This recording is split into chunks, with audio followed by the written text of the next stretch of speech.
Dr. Berg here again. Today we're going to show you what the shape of your poop can tell you about your health. We're also going to talk about the color of your poop. And I know it's a disgusting topic, but this is very important because first of all, everyone poops, and identifying what's going on with your poop, you can tell what's going on with your entire digestion way before it shows up in a blood test. The most important thing to understand is a stool sample. Okay, they come like this right here, these little containers. Okay, you can see, if I open it up, you can see the stool sample right here.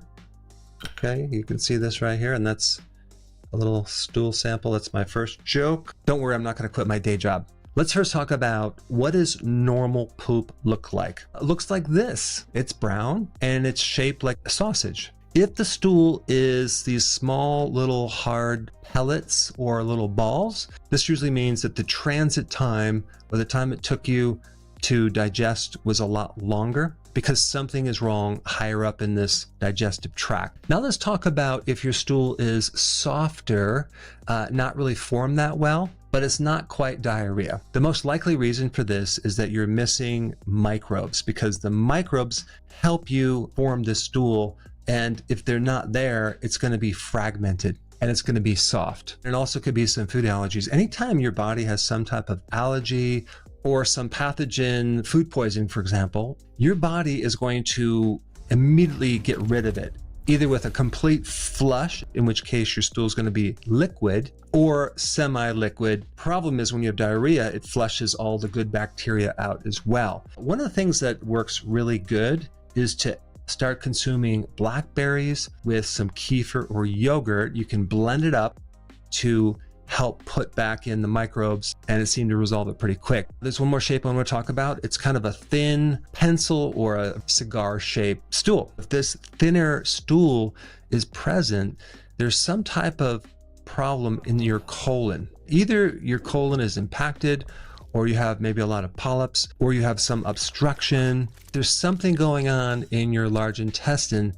that's causing this thinning of the stool. And that's definitely something you need to get checked out. Now let's get into the colors. The normal color of stool is brown. The color of your stool originally came from red blood cells, but really it's coming from the bile. Bile is something that is made by the liver. Bile comes down and gets stored in this little thing called the gallbladder right here. And then the gallbladder concentrates it. And then when you eat, it squeezes, contracts, and that bile goes into your small intestine. Then the pancreas right here releases an enzyme to help you break it down further into the tiny particles it needs to be absorbed. Let's say there's some type of problem in your liver, like it's a fatty liver, or you have some type of thickened sludge that's blocking this bile.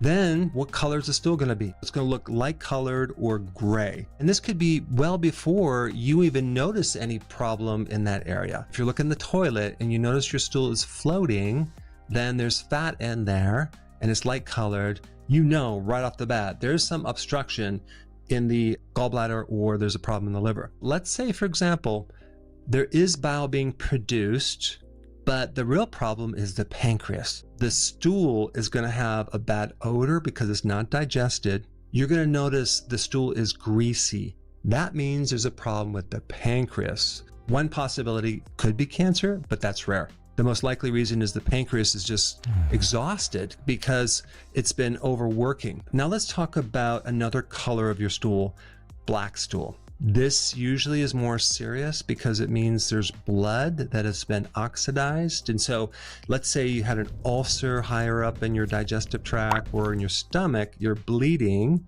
And this could also come from taking some type of NSAID or like Tylenol or something that can cause a problem in your stomach. There's other more common causes of black stool. You just ate a bunch of blueberries or blackberries. That can do it. Now let's talk about red stool. A very common reason for that is you just ate a lot of beets because the pigment in beets is red. Another common cause is that you have a hemorrhoid because you're seeing actual blood in the stool. You need Collinsonia Root to solve that problem. If you don't have hemorrhoids, it could be bleeding somewhere in the large intestine. It's just something to look at and rule out things and figure out. If you have green stool, usually it's going to be chlorophyll. You just ate a bunch of kale or something green and it's not digested, so you're getting that pigment. The next thing I want to tell you is that it's not normal to poop every few days. No, you need at least 1 to 2 bowel elimination events per day. The most important thing that you can do for your digestive tract is intermittent fasting. Some people that fast for 3 or 4 or 5 or 6 or 7 days, and they still have bowel movements. Not as large, but the body actually is finally getting rid of stuff, because the big problem on top of what you eat is the frequency of cramming so much food into the pie hole that your system never has a chance to reset. A very healthy thing is to start to skip breakfast and not to snack, have 2 meals a day.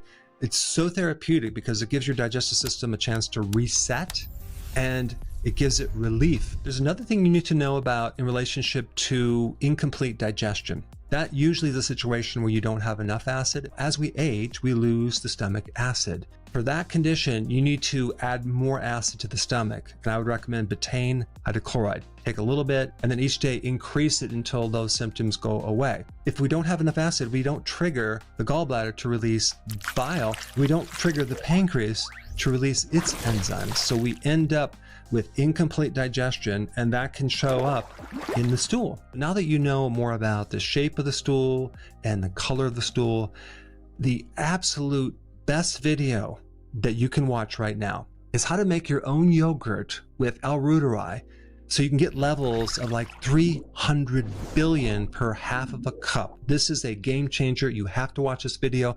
I put it up right here. Check it out right now. Hey, before you leave, I just wanted to give you a little quick history on some of the books that I wrote. This was one of the first books. It's called Dr. Berg Body Shapes. It was my attempt at writing about body types. What was very interesting about this book is I actually did all the images myself. Don't ask me why. They look actually not quite as professional as some of the images that I have in the new book. But anyway, this is my first attempt right here, called Dr. Berg's Body Shape Diets. And then I wrote a book more extensive called The 7 Principles of Fat Burning. I don't even have a copy anymore, actually, because it's outdated. The next book, I put about 1,000 hours into this one right here called The New Body Type Guide. Major updates on the body types. I put a lot of energy into this. It has professional images, graphics, all sorts of things. Now, the problem with this book is it doesn't really describe what this is really about. Body types are only a small portion of what's in this book. And that's why I changed the name to the Healthy Keto Plan, okay? If you happen to have this book, you don't really need this book because there's only very, very minor updates. But if you don't have this, you need to get this one right here. This book goes into every single detail that you would ever want to know about. It goes into the 7 principles of fat burning. It goes into hormones, the body types, the basic keto plan. It goes into intermittent fasting. I talk about the 10 fat burning triggers and blockers and fat burning strategies with a lot of details in every single chapter. I go into body issues that interfere with losing weight. There's very few people that just have a weight problem. They have a lot of body issues, whether it's sleeping problems, stress problems, inflammation, menopause. I cover that extensively in this book. Then I talk about how to get rid of stress, and I show you a technique.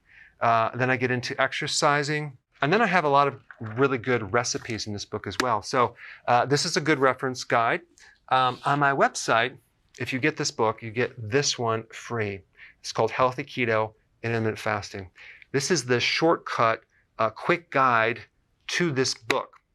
And the reason I created this book is to have you, within 45 minutes, learn how to do keto, okay, in intermittent fasting, exactly what you need to do. Then you can fill in the blanks with this book right here. So right now I'm doing a special. If you get this book, you get this one totally free, or you can go to Amazon and get these individually. So I just want to clarify the difference between this book and this updated one right here. If you don't have this, you need to get this right here. That way you can get the exact correct information to do it healthily.